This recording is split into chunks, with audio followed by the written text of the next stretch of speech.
Okay, so problem 1-3. A liter of water weighs 9.75 Newton. Compute its mass in kilograms. Compute its mass in kilograms. So, given dito class, ano ba ang 9.75? 9.75 Newton. Ano ito class? This is actually referring to the weight W. Diba? A liter of water weighs about 9.75 Newton. Okay? So, ang Newton, actually class, ang Newton is, okay, ganito no?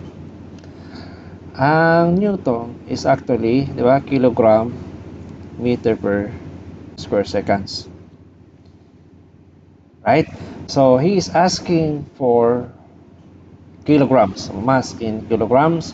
Ang mangyari dito class, no? I-divide lang natin, no? Weight 9.75 Newton is kilogram meter per square seconds. Dapat we have to remove meter per square seconds. So ano ba yun? That is actually 9.81 gravitational acceleration. So we can cancel out this one. So weight W is equals to 9.75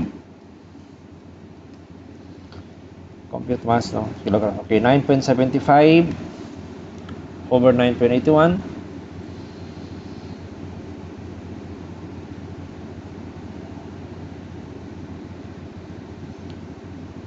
Nine point 75 over 9.81 equals 0.99, 0.99994 kilograms. Okay, so 0.994 kilograms.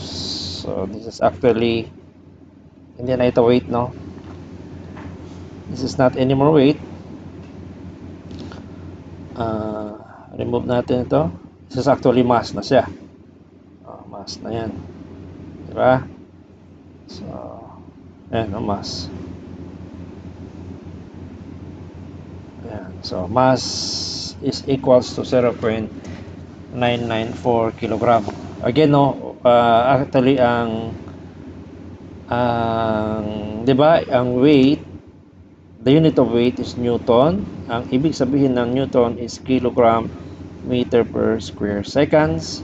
And then, ang ibig sabihin ng kilogram, that is actually mass. Ang ibig sabihin ng meter per second square per square seconds is acceleration or gravitational acceleration. So, meaning, your W is equals to mg. Okay? So, derive natin, no? Yan.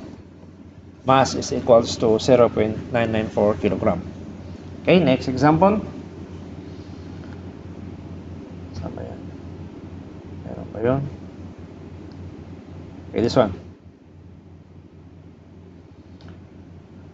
Okay, problem 1-4. An object has a mass of 22 kilogram at sea level.